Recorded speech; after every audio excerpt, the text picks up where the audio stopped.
자, 이제 이 뒷시간에는 세 가지 다 할 수 있을지 모르겠지만, 예언자적 현실주의, 이방 예언, 그리고 제2사야까지.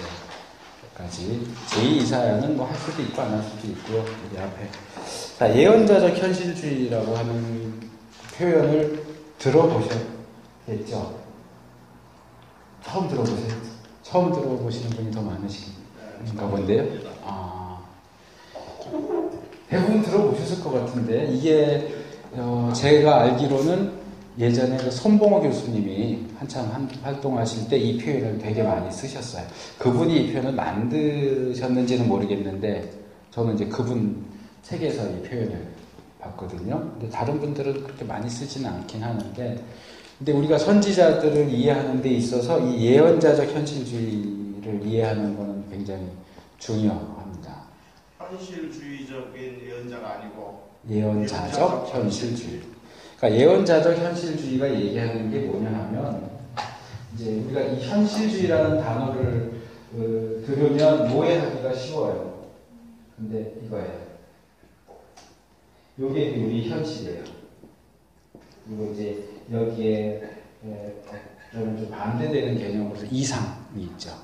그러니까 예언자들은 사실은 이 중간 어디에 있어요. 선지자가 있는데, 선지자들이 이스라엘 백성들을 책망하고 메시지를 던질 때는 늘 뭘 얘기하느냐면 이상을 얘기해요. 그러니까 이 이상은 아까 얘기한 거로 다른 거로 바꿔 말하자면 율법이죠. 율법의 원리와 원칙이에요. 그래서 항상 이게 기준이 되어서 이걸로 이스라엘 백성의 현실을 그 자로 되니까 여기에는 이 기준을 통과할 만한 사람이 없는 거예요. 왜? 이상이 기준이니까. 근데 이 선지자들이 이상을 기준으로 해서 메시지를 전한다고 해서 이 선지자들이 이상주의자들이냐? 그렇지 않다는 거죠. 이상을 주장한다고 해서 이상주의자가 아니고, 오히려 이 선지자들은 백성들의 현실을 이해하고 거기에 주목하고 그것을 붙들고 어떻게든 그것을 이 이상으로 끌어올리고자 했다. 그래서 그런 면에서 선지자들은 사실상 현실주의자들이다. 보통 이 둘은 같이 가지 않잖아요. 이상에 치우치는 사람들은 이쪽으로 기울고 현실에 치우치는 사람은 이쪽으로 기우는데, 그러니까 이 예언자적 현실주의라고 하는 것은 이 둘 사이에서 이상을 추구하되 현실도 무시하지 않는 그런 태도. 그게 예언자적 현실주의예요. 그러니까 예언자들의 메시지를 읽어보면 대부분 이런 식이에요. 이런 구도로 이해를 할 수가 있는 거예요. 그러니까 예언자들 메시지 보면 늘 이상적이고 원론적인 것들을 계속 얘기해요. 그게 기본 잣대예요. 과거에 내가 너희를 애굽에서 불러냈고 그때 내가 너희들에게 이렇게 하라고 하지 않았느냐, 이런 건 하지 말라고 하지 않았느냐, 근데 너희들 지금 뭐 하고 있느냐, 내가 하지 말라고 하는 거 다 하고 있지 않느냐, 내가 하라고 그러는 건 하나도 안 하고. 그러니까 여기까지는 기본적으로 이상주의예요. 하나님의 백성이 마땅히 가 있어야 하는 자리가 어디인지를 계속해서 지적하고 거기를 향해서 가야 돼. 격려도 하고 당근도 주고 채찍도 주고 하면서 계속 이쪽으로 끌고 가는데, 그렇다고 해서 여기만 바라보느라고, 그러니까 보통 그 표현 쓰잖아요. 현실은 시궁창인데 이 시궁창 같은 이 현실을 무시해 버리느냐? 아니요. 또 이 선지자들만큼 이 현실에 관심을 갖는 사람들이 없어요. 오히려 아까 봤던 제사장들은 이런 현실은 또 좀 별로 없어요. 감각이 없어요. 그냥 와서 제사 드려주세요. 제사 드려주고 이거 해야 돼요, 말아야 돼요. 말아 이거만 하지, 이 백성들의 이 삶 속에 뚫고 들어가서 그들이 어떤 삶을 살고 있는지, 하지 말아야 할 어떤 것들을 하고 있지 않는지, 해야 하는 것을 하지 않고 있는지, 그런 부분을 가서 들여다보면서 왜 니들 이거 안 해? 왜 이런 걸 왜 하고 있냐? 이렇게 하지 않아요, 제사장들은. 근데 선지자들은 이상을 품고 있으면서도 현실을 들여다보고 늘 관심이 여기 있어요. 그래서 여기 인용해 놓은 거 보시면 두 개 제가 줄쳐놨잖아요. 선지자는 작은 악에 대해서도 매우 민감하다. 그러니까 보통 사람들 같으면 사는 게 그렇지, 그럴 수도 있지 하고 넘어가지만 선지자들은 절대로 그럴 수도 있지라고 말하지 않아요. 왜? 이것 때문에. 그들이 가지고 있는 이상에 대한 그 개념 때문에 그럴 수도 있어 하고 넘어갈 수가 없는 거예요. 그렇다고 해서 이상만 여기만 주의를 기울이느라고 니네는 절대로 그럴 수 없는데 어떻게 니들이 사람이야? 이렇게 안 해요. 또 이들의 삶의 자리를 이해하고 왜 또 그럴 수밖에 없는지 또 어느 정도 또 이해도 하고, 그러나 그럼에도 불구하고 여기를 이렇게 끌어올리기 위해서 결국은 회개의 메시지를 계속 던지는 거예요. 계속 회개. 전에도 한번 말씀을 드렸지만 이렇게 연결시켜서 말씀드리지는 않았는데, 제가 이제 복음서를 읽는 중에 참 도전을 많이 받았던 것 중에 하나가 목회와 관련해서 예수님께서 도마를 대하시는, 예수 그리스도께서 제자인 도마를 대하시는, 예수님 부활하신 후에 10명의 도마를 뺀 10명의 제자들이 모여있는 자리에 예수님 나타나셨잖아요. 그래서 제자들이 예수님 부활하셨다 그러니까 그 자리에 없었던 도마가 다른 10명이 다 예수님 부활하셨다 그러는데도 안 믿잖아요.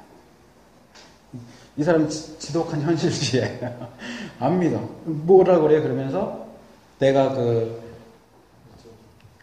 이 손에 못자국 만져보고 옆구리에 그것도 참, 얘도 참 잔인한 얘라고 해서 미안한데, 옆구리에 거기 내가 손가락을 넣어봐야 되겠다. 얼마나 아프겠어요. 여기 뚫린 거기를 손가락을 넣어봐야 된대. 그래야 내가 믿지. 니들 말 듣고는 내가 믿을 수 없어. 예수님이 이제 도마도 있는 자리에 또 나타나시잖아요. 그러면서 뭐라 그래요? 야, 너 말한 대로 해봐. 도마가 넣었다는 얘기는 없어요. 없는데 어쨌든 예수님, 자 해봐. 머리도 이렇게 이렇게 하니까 이제 도마가 나의 주시오 나의 하나님입니다 이렇게 하잖아요. 그러니까 이건 뭐냐 하면 예수님이 1차적으로 도마가 있는 이 밑바닥 자리를 이해를 하신 거예요. 야, 너 새끼, 너 나랑 다닌 지가 몇 년인데 그걸 못 믿고 뭐 손가락을 넣어보겠다고 그런 소리를 하냐. 야, 너 같은 놈 필요 없어. 가. 이렇게 하는 게 아니고 도마의 수준에 맞춰서, 그래 너는 넣어봐야 믿겠으면 넣어봐.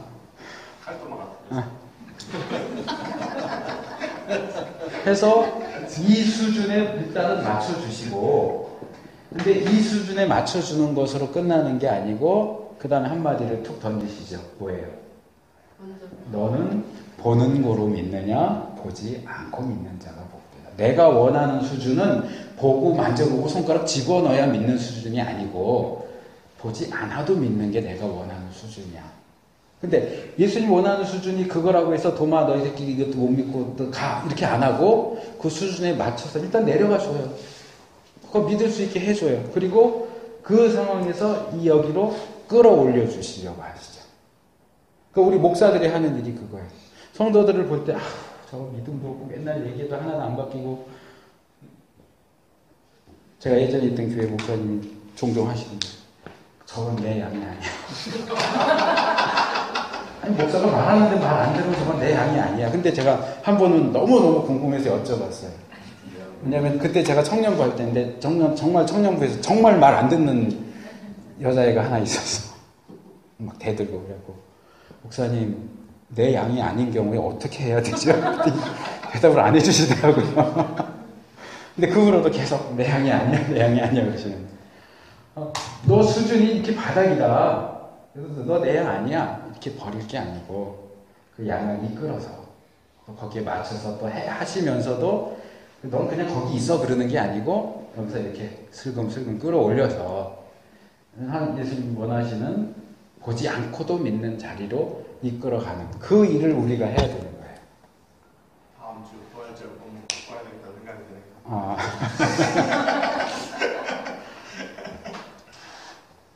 그래서 문제는 이게 어렵다는 거예요. 이건 아주 정말 무한한 인내심과, 그리고 아까 말한 것처럼 성경에 기록은 안 돼 있지만 정말 도마가 이렇게 쿡 집어넣었으면 얼마나 아팠을까요? 성도들이 종종 목사들을 아프게 하잖아요. 목회자들을. 자기의 믿음을 위해서는 목사는 아파도 돼. 그리고 그러면 왜 목사가 아프다고 그러냐고. 목사인데 왜 그걸 못 참냐고 또 그러죠. 무한한 인내심과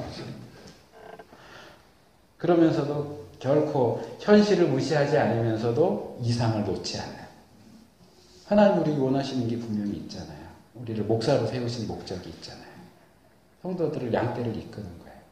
양떼들을 하나님 원하시는 자리까지 이끌어가기 위해서 정말 많은 수고를, 사랑의 수고를 해요.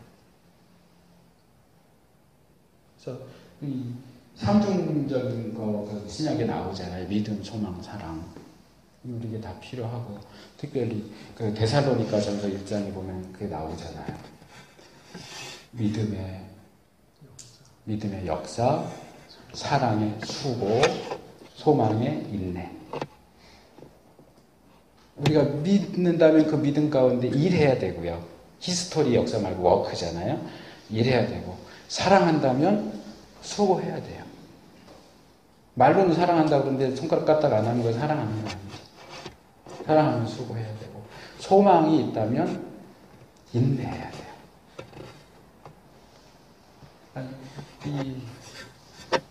그래서 야고보가 말한 것처럼 아무나 목사가 되면 안 돼요. 아무나 교사가 되고 아무나 목사가 되면 안 돼요. 사실은. 근데 뭐 이미 돼버렸으니 어떡해요. 지금 와서 그만둘 수도 없고.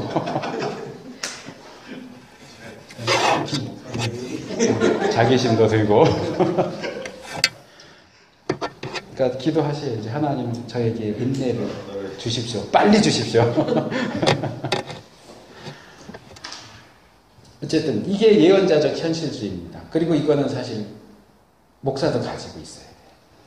이상과 현실 사이에서 이것도 버리지 않고 저것도 버리지 않고 이것도 이해하고 저것도 이해하고 그러나 우리의 방향이 어디여야 하고 목적이 어딘지 분명히 알아서 현실에 타협하지 않고 이상에 그냥 빠져들어가서 현실은 나몰라라 하고 공중에 붕붕 떠다녀서도 안 되고 그러니까 굉장히 중요한 표현이 예언자적 현실주의.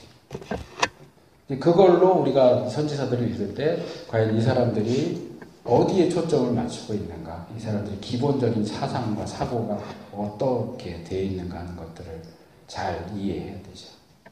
그래서 우리가 제사장을 통해서도 어떻게 목회할 것인가를 배워야 하고요. 그 다음에 선지자를 통해서도 어떻게 목회해야 할 것인가.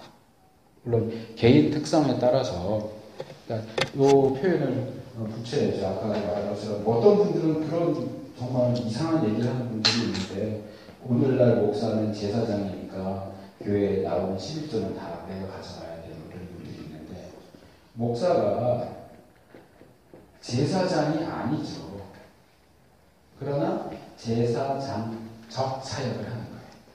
제사장은 아니지만 제사장적인 기능을 하는 거고 마찬가지로 목사가 선지자적 사역을 해야죠. 근데 이제 개별 성향에 따라서 제사장적 사역에 많이 치우치는.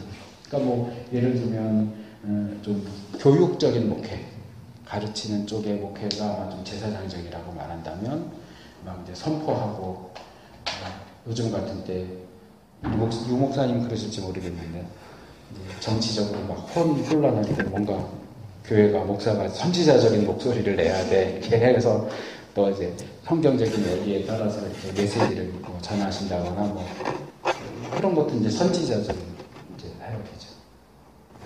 근데 뭐 목사는 다 해야 돼요, 사실은 필요에 따라서. 자기가 더 잘하는 부분이 있으니까 그것도 해야 되겠지만 그렇다고 해서 다른 부분을 무시할 수는 없잖아요. 목사가 뭐 나는 설교가 제일 자신 있어서 목회하면서 설교만 하면서 어떻게 목회를 해요? 신방도 해야 되고 장례도 준비해야 되고 행정도 해야 되고 뭐 다 해야 되잖아요. 자, 예언자적 선지자는 그 정도만 말씀을 드리고요. 요거 하나 더 얘기 안 했네요. 이제 첫째는 작은 악에 대해서도 민감하다. 그 다음에 밑에 붙여놓은 것, 선지자들은 자연이 아니라 역사에 관심을 둔다. 이건 무슨 얘기냐 하면 바꿔 말하면 선지자들의 가장 큰 관심사는 인간이에요. 뭐 선지자들 메시지에 뭐 자연에 대한 내용이 없는 건 아니에요. 그렇지만 선지자의 가장 중요한 관심사는 사실은 인간이고요. 그걸 지금 이 현실과 이상으로 바꿔서 말한다면 이런 거예요. 선지자들은 일단 인간에게 관심이 있고요. 이 인간에 대한 관심은 어디서 나오느냐 하면 하나님에 대한 관심이 있어요.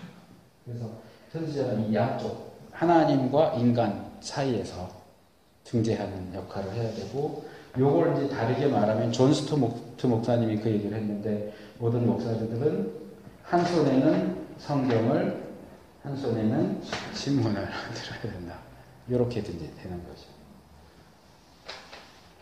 그러니까 뭐 아주 보수적인 분들은 뭐 심리학이나 뭐 이런 것들을 이제 꺼려하고 잘못됐다 이렇게 하기도 하지만, 사실 우리가 목회를 하는 데 있어서는 하나님도 잘 알아야 돼요. 신학도 알고 성경도 알아야 되지만 인간도 알아야 돼요. 우리가 하나님을 상대로 사역하는 게 아니잖아요. 사람을 상대로 하기 때문에 사람이 어떤 존재인지도 알 필요가 있는 거예요. 어떤 상담학이나 심리학이나 뭐 사회학이나 이런 것들이 분명 우리에게 도움이 돼요. 그게 이제 역할이 뒤바뀌어서 성경이 심리학을 끌어가면 괜찮아요.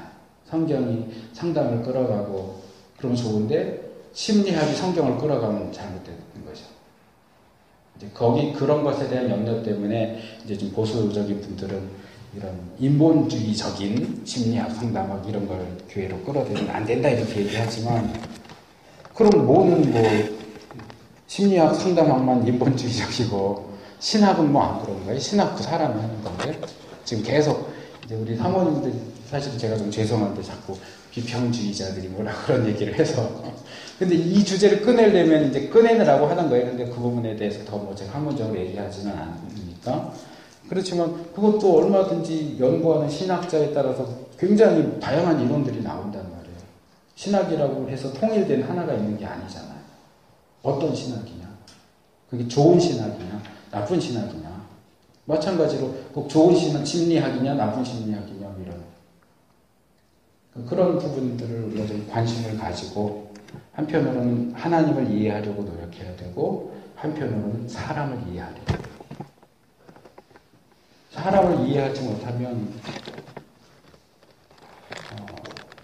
좀 떠오른 표현이 있는데 그건 안 좋은 것 같은데, 목회에 성공할 수 없습니다 라는 표현이 떠올랐는데, 저는 그 표현은 제가 떠올렸는데 마음에 안 들고요. 하나님이 원하시는 목회를 할 수가 없어요. 뭐 세상적인 성공 그런 거 떠나서 우리가 하나님을 목양하려고 목사가 된 게 아니고 양을 목양하려고 목사가 된 건데, 양을 알아야 양을 돌볼 거 아니에요. 양을 아는 게 사람이 아는 거죠. 이제 사실은 이건 저에게 하는 말이기도 한데, 제 성향이 그렇다 보니까 제가 지금 현재 목회를 하지만 저희 이제 성도가 몇 명 안 되니까 그런 것도 있는데, 이제 가서 성도들을 만나고 신방도 하고 만나고 대화하고 이래야 되는데, 저는 성도들하고 같이 있기보다는 책하고 노트북하고 많이 같이 있거든요. 근데 이제 제가 저한테 얘기하는 거예요. 그러면 안 된다고. 그것도 물론 해야죠. 어떤 분들은 또 너무 사람들하고만 다니느라고 또 성경도 안 보고 토요일날 되면 저기 인터넷 뒤져서 남의 좋은 설교가 베끼느라고. 그런데 하나님 또 인간, 성경, 또 신문, 뭐 신문에 대한 것도 또 조금 다르게 보는 것도 있긴 하지만, 어쨌든 그러니까 목회자, 신학자가 아니고 목회자니까 이런 부분들을 우리가 전반적으로 좀 이해하고 하는 것이 목회에 도움이, 바른 목회를 하는 데 도움이 되겠다 하는 말씀을 드리고, 두 번째로는 이제 선지자들 이방 예언에 대한 겁니다. 뭐 이게 왜 문제가 되느냐 할 수도 있는데, 몇몇 선지서들을 빼면 대부분의 선지서에는 이방 나라에 대한 예언들이 들어가 있습니다. 이제 여기 아마 제가 어디 써놨지만 특별한 케이스가 몇몇 있어요. 아까 예를 들어 요나 같은 경우에, 요나는 니느웨에 대한 이방 나라 아수르의 수도죠. 니느웨에 대한 메시지를 정말 니느웨에 가서 선포를 했어요. 그리고 아모스 같은 경우도 원래는 남유다 사람인데 북이스라엘에 대한 메시지를 북이스라엘에 가서 하죠. 그리고 예레미야 같은 경우도 아마 여기 몇 개 있을 텐데 이제 다른 나라들과 관련된 메시지를 그 나라 사신들에게 전달하거나 하는 경우가 있지만 오히려 그것은 예외적인 케이스고 대부분의 이방에 대한 예언은 그 나라나 그 나라 백성들에게 선포되지 않고 그냥 이스라엘이나 유다 백성들에게만 선포가 돼요. 그러니까 뭐 쉽게 얘기하면 이런 거죠. 제가 말씀을 받았는데 일본이 망한다. 그럼 일본 가서 일본 망한다 해야 될 거 아니에요. 근데 여기 인천에서 여기 부천에서 일본은 망한다. 여기서만 계속 얘기하는 거예요. 그럼 그 무슨 소용이 있냔 말이에요. 일본에 대한 메시지면 일본 가서 해야지. 아수르에 대한 메시지면 아수르 가서 하고 바벨론에 대한 메시지면 바벨론에게 가서 전하고 애굽에 대한 거면 애굽에 가서 해야 되는데 대부분의 경우 예언자들의 그 이방 예언들은 그냥 자국 내에서 유다나 이스라엘 안에서 행해지고 실제 대상이 되는 그 나라에게 전달되지 않는다는 거예요. 뭐 이렇게 한 다리 두 다리 건너서 전달됐을 수도 있겠지만 어쨌든 그 말씀을 선포하는 선지자 자신이 그 이방 나라에 가서 메시지를 전하는 경우는 아주 드문 경우다. 그렇다면 정작 그 대상이 되는 사람들에게 선포되지 않는 이방 나라들에 대한 예언이 왜 필요한가? 왜 주어졌는가? 하는 부분을 좀 생각해 볼 필요가 있다고 하는 거죠. 뭐 간단하게 말하면 결론적으로 간단하게 말씀을 드리면 이거예요. 아모스서를 예를 들어서 좀 말씀을 드릴게요. 아모스서 이 시가서 하고 나서 구역 책을 한다고 하면 지금 제가 생각하는 첫 번째 책이 아모스서인데 아모스서 제가 저희 교회에서 수요일날 아모스서를 한 주에 한 5절, 3절 이렇게 해가지고 띄었어요. 한번. 그럼 강의한 좀 올리세요. 뭐. 예? 그럼 설교한 좀 올리라고 홈페이지에. 수강자 아닌 사람 가만히 계세요. 근데 이제 아모스서 1장을 보면 지도를 보시면서 보면 되게 좋아요. 아모스가 목적으로 삼는 사실 제1 대상은 이스라엘이에요. 근데 북이스라엘 처음부터 니네 거기 계속 반복돼서 나오는 문구가 그거거든요. 어디에 서너 가지 죄를 인하여 내가 너희를 용서치 않을 것이다. 뭐 불을 보내서 뭐 사르리라 이런 거. 이 북이스라엘과 남유다를 놓고 주위에 있는 나라들 뺑뺑뺑뺑 돌아요. 뭐 아수르의 죄를, 블레셋의 죄, 뭐 에돔의 죄. 그래서 그걸 그려보면 이렇게 꼭 이렇게 줄을 이렇게 꽁꽁 묶는 것 같은 느낌이에요. 북이스라엘과 남유다를 포위하는 주위에 있는 나라들부터 이렇게 다 하고서 마지막에 북이스라엘, 그다음에 남유다 이렇게 가요. 그러니까 이걸 보면 아수르, 에고, 에돔, 모압, 암몬, 블레셋 이런 나라들에 대해서 얘기하는 게 사실 그 나라들에 대해서 얘기하는 게 목적이 아닌 거예요. 물론 이제 이게 뭐 한 다리 두 다리 건너가서 이제 그 나라들로 아모스가 우리나라에 대해서 이런 예언을 했대더라 해갖고 전해질 수도 있지만 아모스의 주된 관심은 내가 뭐 에돔에 대한 대해서 예언한 내용이 다른 사람들을 통해서 에돔 사람들에게 들어가길 바란다 뭐 이게 아니고 결국은 이게 굉장히 수사학적이에요. 사람들 이렇게 그래서 이런 본문들도 그렇고 구약도 그렇고 좀 천천히 읽어야 돼요. 느리게 읽어야 돼요. 뭐 예를 들면 아모스서에 보면 그런 말씀이 있어요. 내가 천하 모든 백성들 중에 너희만 알았나니 기억나세요? 이걸 우리는 이 뒷부분까지 그냥 한꺼번에 쭉 읽어버려요. 그러면 우리가 아모스의 메시지를 놓치는 거예요. 좀 천천히 느리게 읽어봐요. 내가 모든 나라들 중에서 오직 너희만 알았다. 끝났어요. 그러면 그 선지자의 선언을 듣는 이스라엘 백성들은 그 다음에 무슨 말이 나올 거라고 기대할까요? 하나님께서 야, 세계 모든 나라들 중에 내가 너희 백성들만 내가 알아. 그럼 우리는 뭘 기대할까요? 우리 좋아하는 거 있잖아요. 아, 우리만 아니까 우리를 특별 대우하셔서 우리에게 아마 복을 주실 거야. 이렇게 생각할 거야. 근데 너희만 알았나니 그 다음 나오는 게 뭐예요? 너희의 죄를 내가 용서하지 않을 것이다. 이 짧은 한 문장인데 이게 완전히 이렇게 확 비틀어버려요. 이렇게 확 뒤집어 엎어버려요. 근데 이것을 이렇게 나눠서 천천히 읽으면 아, 이렇게 아모스가 이렇게 얘기할 때 이스라엘 백성들이 어떤 표정으로 들었겠구나 이거를 생각하면서 읽어야 되는데 우리는 그냥 쫙 읽어버려요. 그러면 이런 이렇게 역전, 반전 이런 것들을 읽어낼 수가 없어요. 자, 이것도 봐요. 북이스라엘 그렇게 오랫동안 괴롭혔던 아수르에 대해서 내가 아수르의 선호가 제비나야 너희를 용서하지 않을 테니 너희 궁궐에 내가 불을 번지 다 확 불질러 버릴 거야. 그러면 이거 듣는 이스라엘 기분이 어떻겠어요? 우리나라로 예를 들면 너희 중국 내가 나쁜 놈들 다 불로 확 쏴지. 그다음에 그럼 일본 니네 한국 사람들 괴롭혔지? 니네들 다 저기 바닷속에 다 쳐넣을 거야. 그거 듣는 우리나라 사람들은 박수 칠 거야. 아마 얼마나 기분이 좋겠어요. 주위에 이스라엘 괴롭혔던 나라들 하나씩 돌아가면서 하나님 얘들 손나갈 죄를 나 용서치 않을 거다 용서치 않을 거다 얘들 들으면서 얼마나 기분이 좋았겠어요. 기분이 째졌을 거예요. 근데 이렇게 하고 이렇게 왔다 갔다 이렇게 하더니 그 다음에 자기한테 오네. 이게 이런 것들을 주위에서 읽는 것과 그냥 쭉쭉쭉쭉쭉 읽어서 아 모아수르 모아에도 그래고 이스라엘이다 이렇게 오네. 그거하고 달라요. 그리고 이게 이렇게 글이 아니잖아요. 원래는 선포잖아요. 우리나라만 그런 게 아니고 어느 나라든지 말은 끝까지 들어야 되는 거예요.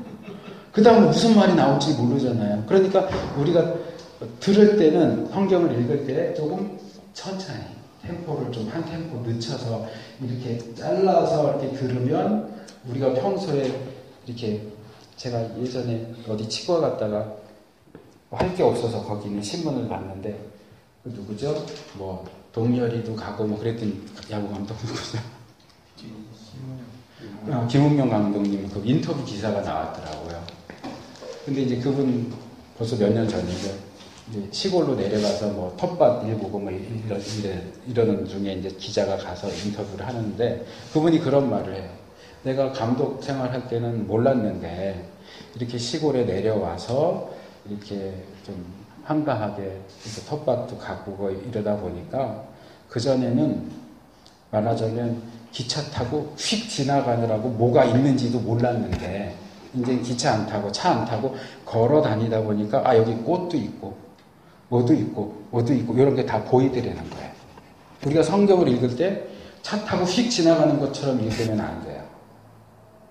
걸어가면서 천천히 산보하듯이 가면서 아 여기 무슨 단어가 나왔다 뭐가 나왔다 왜 여기 있을까 이렇게 되면 지금 이 메시지를 듣는 이스라엘은 무슨 생각을 했을까? 그래서 뭐 우리 다 아는 얘기지만 오래 묵은 성도들은 30년 이상 교회 다니는 분들은 주일날 와서 주보 딱 펼쳐보고 오늘 설교 본문 제목 읽으면 아 오늘 목사님 무슨 설교할까 다 알아요. 근데 그런 성도들을 대할 때 우리가 뻔한 설교를 하면 안 돼요. 망하는 거예요. 그렇다고 해서 뭐 희한한 거 뭐 그런 거 하라는 얘기가 아니고 우리가 왜 목사예요? 성도들이 아무리 성경을 열심히 읽어도 우리만큼 읽지 않아요.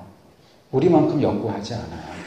그러니까 성도들이 알고 있는 수준에서 같은 수준으로 놀 게 아니고 그러니까 물론 그 부분도 다 아까 제가 도마 얘기했듯이 바닥부터 다 다뤄줘야 하긴 하지만 성도들이 자기 성경책 읽으면서 끄집어낼 수 있는 메시지를 그 뻔한 메시지를 목사가 그 귀한 예배 시간에 설교 시간에 그 뻔한 메시지 하지 말자고요. 좀 더 파세요. 시간을 좀 더 들이세요. 그래서 정말 거기 있는 엉뚱한 거 하지 말고 그 본문 자체에 있는 우리가 그냥 성도들과 비슷한 입장에서 쓱 읽고 아 이건 이거야 이렇게 했던 것들을 그게 뭔지 좀 더 뜯어보고 좀 더 자세히 보고 잘라서 보고 하면서 거기에 정말 들어가 있는 메시지를 발견해내세요. 그리고 성도들이 이렇게 팔짱 끼고 그냥 다리도 꼬고 앉아서 아니 뭐 목사님 오늘 설교하는 거 뻔하지 뭐 하고 듣다가 하고 어느 사이에 팔짱도 풀고 다리 꼰 것도 풀고 이렇게 고개 좀 이렇게 내밀고 들을 수 있는 그런 설교를 준비하세요. 관심을 끌기 위한 게 목적이 아니고 본문에 들어가 있는 진짜 메시지를 우리가 수박 겉핥기처럼 알았던 것을 좀 쪼개서 달콤한 시원한 물도 있고 달콤한 것도 있고 고소한 것도 있고 이런 것들을 정말 맛을 좀 봐라. 맨날 수박 덩이째 가갖고 먹어 해갖고 껍데기만 자꾸 할 때 만들지 말고 수박 장사들이 이렇게 삼각형으로 쪼개갖고 이렇게 딱 뽑아서 이거 한 입 먹어봐. 그렇게 좀 주세요. 그러려면 말씀 앞에 머물러야 돼요. 인터넷 앞에 머물면 안 되고 말씀 앞에 머물러야 돼요. 누가 뭐 했더라 무슨 좋은 예화 될 게 없어요. 성경에 있는 거 얘기하기도 시간이 모자라는데 무슨 예화를 하고 앉았어요. 뭐 앉아서 설교하는 분들은 별로 없으니까 예화를 하고 서 있어요. 성경에 있는 거 설명하기도 시간이 모자라요. 그 말씀의 고화들을 캐내서 그래서 이 예방 예언 다시 이제 이방 예언으로 와요. 이방 예언들은 사실상 목표는 이스라엘 백성이에요. 이방에 대한 얘기를 하지만 이방에 관심이 있는 게 아니고 하나님의 백성에게 관심이 있어요. 우리가 이제 모세 오경을 볼 때 보통 분들이 그런 얘기들을 좀 하시거든요. 신앙 유형이 꼭 둘만 있는 건 아니지만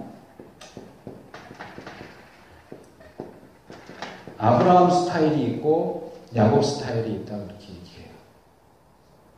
야곱 스타일은요, 얘는 맞으면서 배우는 스타일이에요. 몸으로 배워요. 죄송합니다. 근데 반복이 좀 돼서 괜찮을 거예요. 똥인지 된장인지 꼭 찍어 먹어봐야 아는 스타일이에요.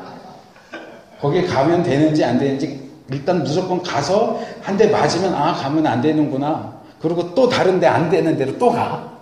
그리고 또 맞고 해서 몸으로 배우는 스타일이 야곱 스타일이고요. 아브라함 스타일은 우리가 아브라함 생각할 때 그런 이미지는 잘 생각을 안 하지만 아브라함은요 좀 눈치가 빨라요. 그래서 이렇게 보고 옆 동네가 맞는 걸 보면 저거 하면 안 되는구나. 그러니까 아브라함 스타일은 몸이 고생 별로 안 해요. 애굽이 맞는 거 누굴 맞다고요? 지금 누구 스타일 그랬잖아요. 둘째. 아브라함의 둘째라고요? 둘째 스타일이. 뭐 그럴 수도 있고요. 그래서 어쨌든 아브라함은 이렇게 직접 하나님한테 얻어 터지는 경우가 별로 없어요. 이렇게 주로 간접 이렇게 다른 사람들 하는 걸 이렇게 보면서 저거 하면 안 되는구나. 저거 하니까 하나님 기뻐하는구나 해야지. 좀 그런 식으로 좀 편하게 가는 스타일이고 야곱 스타일은 무조건 들이대요. 무조건 들이대고 맞고 얻어 터지고 그리고 나서 근데 이렇게 얘기하면 둘 중에 어느 게 좋겠어요? 당연히 아브라함 하죠. 근데 결과를 놓고 보면 이쪽이 더 좋아요. 야곱이 창세기 끝에 가면 야곱의 아들들아 모여라 내가 너희 훗날에 될 일들을 얘기하리라 그러면서 쭉 얘기하고 또 그 요셉에 대한 얘기할 때 보면 너의 아버지의 그러니까 자기죠. 나의 축복이 내 부여조의 축복보다 낫다. 낫다가 아니고 낫다. 그러니까 예를 들어 요셉이 있으면 아브라함이 있고 그거는 요셉이 있을 때 아브라함이 살아있진 않았던 것 같은데 예를 들어 요셉을 놓고 아브라함이 축복해주고 야곱이 축복해 준다 그러면 아브라함의 축복과 야곱의 축복 중에 어느 게 더 효력이 있느냐, 효과가 더 많으냐, 이쪽이 더 많다는 거예요. 이 야곱이 겁도 없이 자기가 하는 축복이 자기 아버지 이삭이나 아브라함이 하는 축복보다 훨씬 낫대요. 근데 이게 뻥이 아니에요. 헛소리 아니에요. 하나 예를 들어볼까요? 이삭의 말년과 야곱의 말년을 생각해 보세요. 아주 비슷해요. 나이가 많이 드니까 눈이 어두워져요. 잘 안 보여요. 성경에서 눈이 어두워진다는 얘기는 꼭 육체적인 시력만을 얘기하는 건 아닌데, 자, 이삭이 눈이 어두워지는 것은 어떻게 나타나요? 에서와 야곱이 있는데 태중에 있을 때부터 하나님께서는 큰 자가 작은 자를 섬기리라. 얘가 내가 선택하니다 그러는데 이 눈이 어두운 야곱, 이삭은 누구를 축복하려고 그래요? 하나님이 선택한 자를 버리고 에서를 축복한다고요. 정말 눈이 어두운 거예요. 육신의 눈이 어두울 뿐만 아니라 영적인 눈도 어두운 거예요. 야곱도 말년에 가면 눈이 어두워요. 근데 애굽에 내려갔을 때 요셉이 자기 아들 에브라임하고 므낫세가 큰아들이에요. 데려와서 아버지 좀 축복해 주세요. 그러니까 어떻게 해요? 원래는 오른손이 가게 야곱이 있으면 잘못 그랬다. 이쪽이 므낫세, 이쪽이 에브라임. 그래서 오른손을 므낫세 머리에 얹고 동생인 에브라임은 작은 손, 왼손을 이렇게 얹고 이렇게 오른손이 더 권능 있는 손이니까 이스라엘 사람들에게는 그렇게 자리 배치까지 다 했어요. 아버지 눈이 어두우니까. 그러니까 아마 그러면서 여기 이제 얘가 큰 애예요. 얘가 큰 애고 얘가 작은 애. 오른쪽에 있는 애가 큰 애고 왼쪽에 있는 애가 작은 애. 아버지 축복해 주세요. 그랬더니 손을 이렇게 X자로 해갖고 에브라임한테 오른손을 얹어요. 그런데 이 경우에는 하나님이 누가 하나님의 선택을 받은 자인지 말씀을 해주셨는데 얘들의 경우는 하나님 말씀하시지 않았는데도 야곱은 알아요. 육신의 눈은 어두웠는데 영적인 눈이 밝아요. 하나님이 알려주셨을 수도 있지만 성경에는 거기에 대한 내용이 안 나와요. 안 나오는데도 야곱은 형인 므낫세보다 에브라임이 더 큰 자가 된다는 걸 알아요. 그리고 이삭은 기껏해야 에서 야곱을 이렇게 해서 자기가 원하는 대로 축복도 못하고 넘어가지만 야곱은 자기 12아들 다는 아닌 걸 한두 명 빠지는 걸로 알지만 어쨌든 그 아들들의 그 이후의 일을 다 하잖아요. 기도하면서. 누구 수준이 높아요? 이 말년에 이삭의 수준이 높아요? 야곱의 수준이 높아요? 야곱의 수준이 높아요. 이삭도 좀 아브라함과예요. 그렇잖아요. 이삭도 별로 안 맞아요. 안 맞고 컸어요. 아브라함도 이삭도 안 맞고 커서 이제 편하게 갔는데 대신 말하자면 무협소설로 말하자면 성취도가 좀 떨어져요. 편하게 간 대신. 야곱은 정말 죽어라고 고생했는데 성취도가 훨씬 높은 거예요. 자, 어느 쪽 선택하실래요? 그래도 우리는 아브라함이죠. 성취도가 좀 떨어져도 편하게 가길 원하죠. 근데 흔히 하는 말로 몸으로 배우면 확실히 배워요. 머리로만 배워갖고 좀 어려워요. 그래서 저희 막내 동생도 목사거든요. 5살 어린데 이제 느끼시나 봐요. 가끔 이제 이런 표현이 좀 애매한데 좀 원망스러울 때가 있어요. 저는. 왜냐하면 저희 막내를 보면 사역을 너무 순탄하게 해요. 담임 목사님도 좋은 분 만나고 제가 이제 아는 분이 그 교회 부목으로 있었던 분이라서 그 담임 목사님을 잘 아는데 원래 그런 분이 아니래요. 좀 깐깐하고 이런 분인데 요즘에도 그런지는 모르겠는데 지금 한 거의 10년 가까이 있어요. 거기 부목사로 하고 또. 근데 초창기 명절 되면 목사님 이렇게 부른대요. 우리 동생 목사가. 그래서 봉투 편지 써가지고 봉투. 저는 그런 거 한 번도 저기 교회 쫓겨날 때 봉투 받은 거에는 그리고 저녁 예배도 드리지 말고 가라고 쫓겨나고 왜 하나님이 나는 지금까지도 저는 진짜 야곱 저 야곱처럼 성적 못 되고 그러지 않거든요. 저도 성적 좋아요. 근데 저는 전도사 생활 때부터 너무너무 힘들게 왔어요. 지금까지도. 근데 막내를 보면 부러운 거예요. 뭐 어려움을 당하지 않으니까 감사하기도 하면서도 같은 목사인데 쟤는 막내라서 그런가. 하나님이 참 쟤는 좋은데 이렇게 이끄시고 나는 왜 이렇게 힘들게 계속 일해야 되나 하는 생각이 들긴 하는데 이 아브라함 스타일과 야곱 스타일을 이렇게 보면 조금 위로를 받아요. 그래 내가 너보다 나을 거야. 나중에 보자. 뭐 일을 갈면서 하는 건 아니지만 형만한 아우가 있겠어요.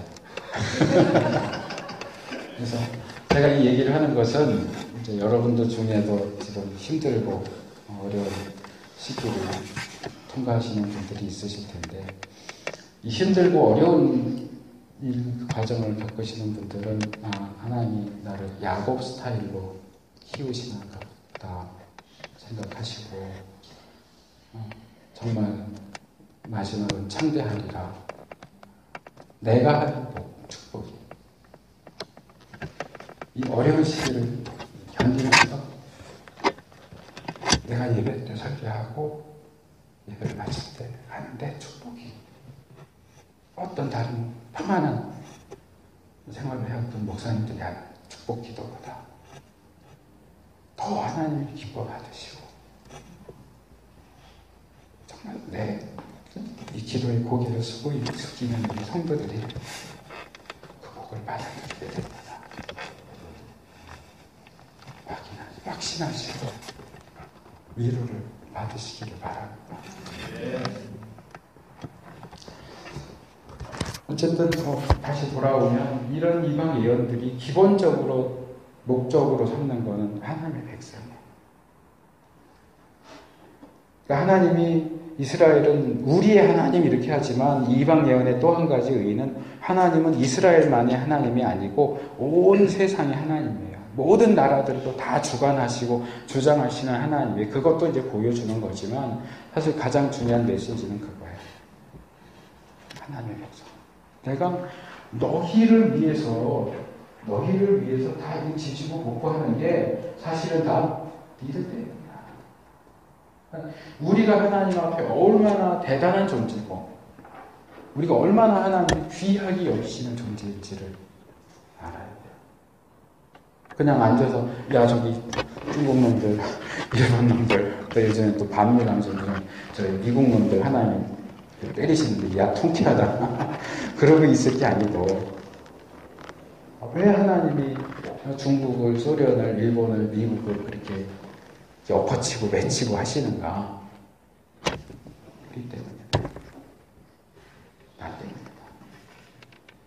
그래서 우리가 깨우치면 좀 어려워 보이고 힘들어 보이는 그 선지서들의 메시지들도 얼마든지 우리에게 은혜로운 메시지로 다가올 수 있습니다. 지금 몇 시쯤 됐죠? 4시네요. 이제 거의 끝내야 될 것 같은.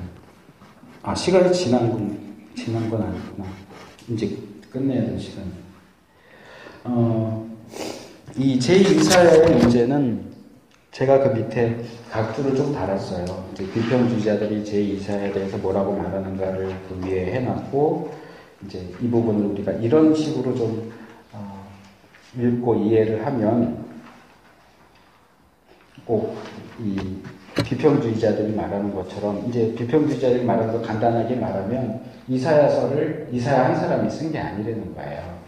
기본적으로 1장부터 39장인가까지는 예루살렘에 있는 이사야가 썼고 40장부터 66장까지는 거기도 이제 또 나눠서 제2이사야, 제3이사야 이렇게 하기는 하지만 이 40장 이하는 가만히 보니까 이 바벨론에 사는 사람이 쓴 것 같다.